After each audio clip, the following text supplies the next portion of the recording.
Good morning, everyone. My name is Amy. I have a little discussion about those because that is something that I really enjoy doing when I am working. And let me come out there with you and let's look at it. And again, about let's say 97% of the time, they'll say, "Oh, you don't have to do that. It's all right. Just point me in the right direction."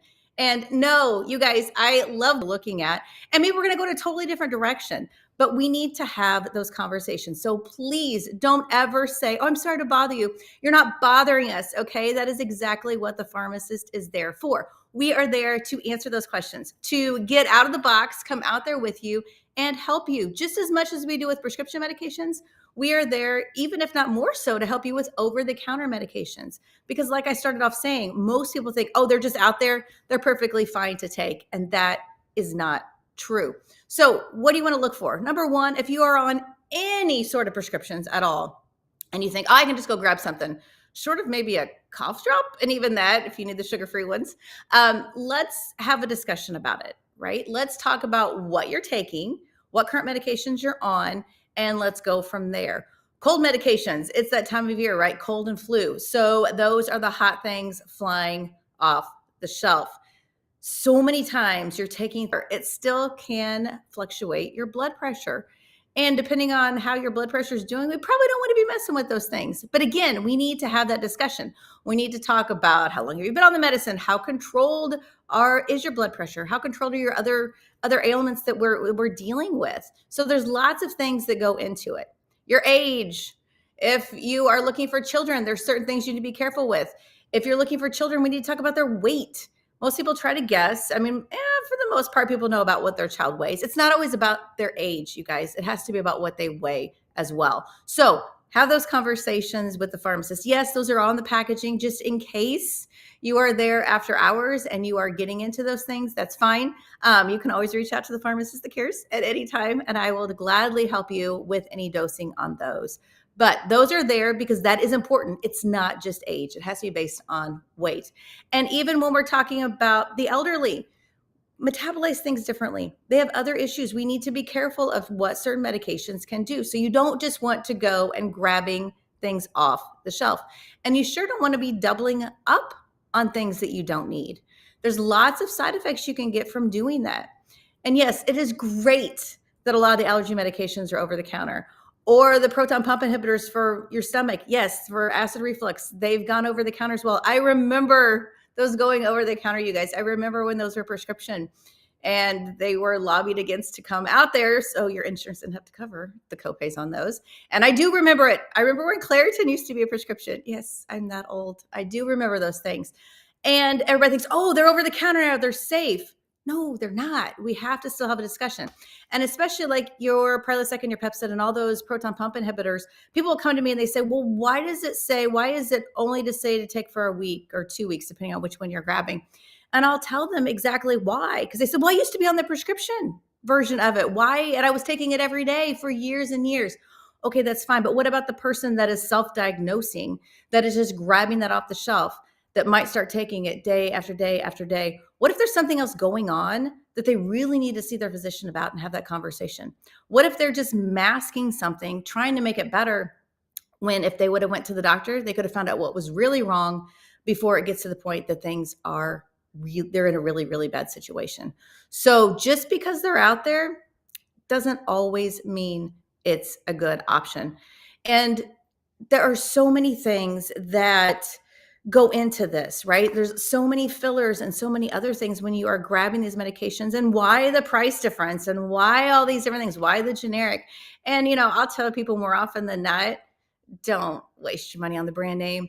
I mean, as long as they are equivalent and we can look at those things, you might as well save yourself some money. Now, when it comes to your child, if you have a picky one like mine, it's all about flavor and sometimes about color.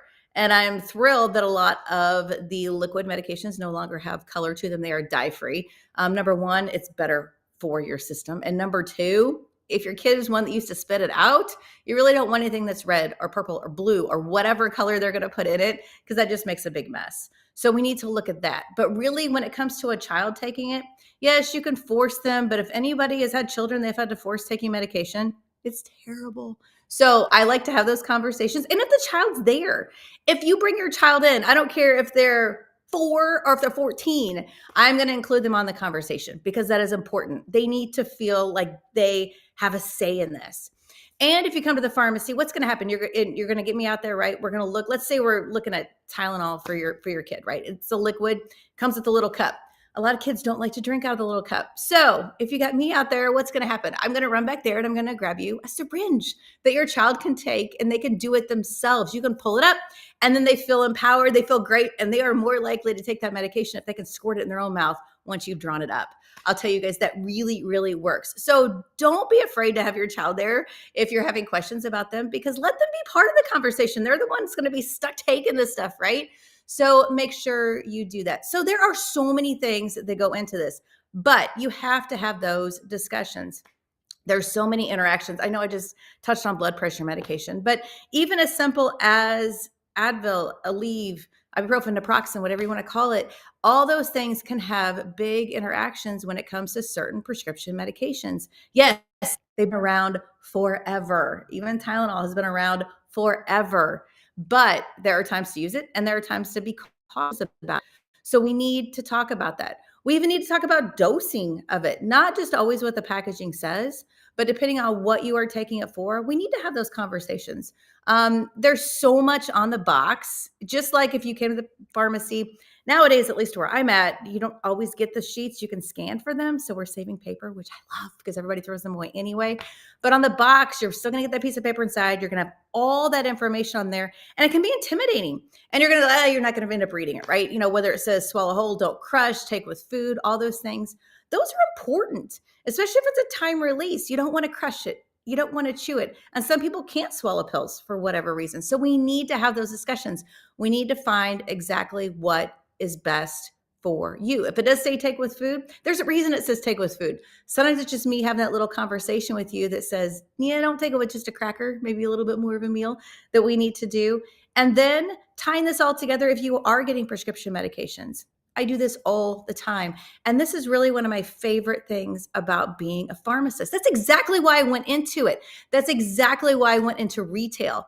Hospital pharmacy is fantastic, but I didn't want to just see the same few people. I wanted to be out there seeing the public. I know sometimes that can be difficult. And so if you listening, you're like, oh my gosh, what does she want to be around the public? But truly, that has always been my passion, is to have those conversations. I think you guys know I like to talk, right? So that's exactly what I like to do. I like to have those conversations. If you come to the pharmacy on the right Saturday of the month, you might find me there doing the health and wellness event. I love that. Again, it's my opportunity to be out there amongst everybody else, next to the OTC stuff sometimes, talking about those things. And people will ask you questions. Please don't be afraid to go up to the pharmacist and ask them questions. That is exactly what we are there for. Just because it's over the counter does not mean it's safe for everyone at every time and with everything else you are taking. So take the time to have that discussion. Again, I know the pharmacies, a lot of them are not 24 hours anymore, and that's fine. And I know sometimes you have to go in the middle of the night for whatever it is, but please reach out to somebody either in the morning, reach out to me at night, and let's have those conversations. I was just talking to my younger child the other day. I don't know why. We were seeing a commercial for Pepto-Bismol, and he said something about it. I said, oh no, I said, you have to be a certain age before you can take things like that. I mean, yes, there is a Pepto-Bismol Kids, but that's not regular. It's just by that name. So I had a discussion with him why you just can't randomly take things, how you can actually harm yourself, even though it's something you can just